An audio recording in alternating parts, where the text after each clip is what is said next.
Hi guys అందరికి బంగ్లాదేశ్ లో bus journey ఎలా ఉండదో చూపించబోతున్నాను. ఒక బస్సు వెళ్తుంది కదా, ఇక్కడ నుంచి ఒక ఏరియాకి వెళ్ళాలి. సింపుల్ కదా, బులిస్తాన్.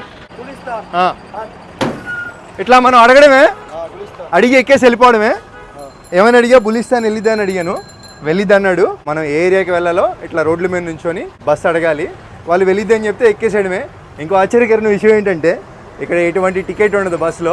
10 టాకాలు మనం ఇక్కడ నుంచి బులిస్తానికి వెళ్ళడానికి. మనం వెళ్ళే డిస్టెన్స్ని బట్టి కొంచెం కొంచెం పెరుగుతూ ఉండి తప్పితే మరీ ఎక్కువే ఉండదు. 10 టాకా. ఓకే. ఇంకోటి ఏంటంటే రిక్షాలో వెళ్ళాలంటే 50 టాకాలు 60 టాకాలు ఇవ్వాలి. అదే బస్సులో వెళ్తే 10 టాకాలతో అయిపోతుంది. మీరు ఒకవేళ బంగ్లాదేశ్ వస్తే కనుక బస్ పబ్లిక్ ట్రాన్స్పోర్టేషన్ అనేది యూజ్ చేసుకోండి. కంఫర్టబుల్ జర్నీ, మొత్తం ప్రొటెక్షన్ కూడా. ఇట్లా మన స్టేషన్ రాగానే వాళ్ళే చెప్తారు బులిస్తాన్ వచ్చిందని.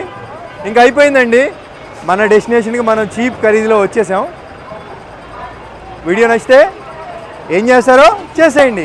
Bye bye.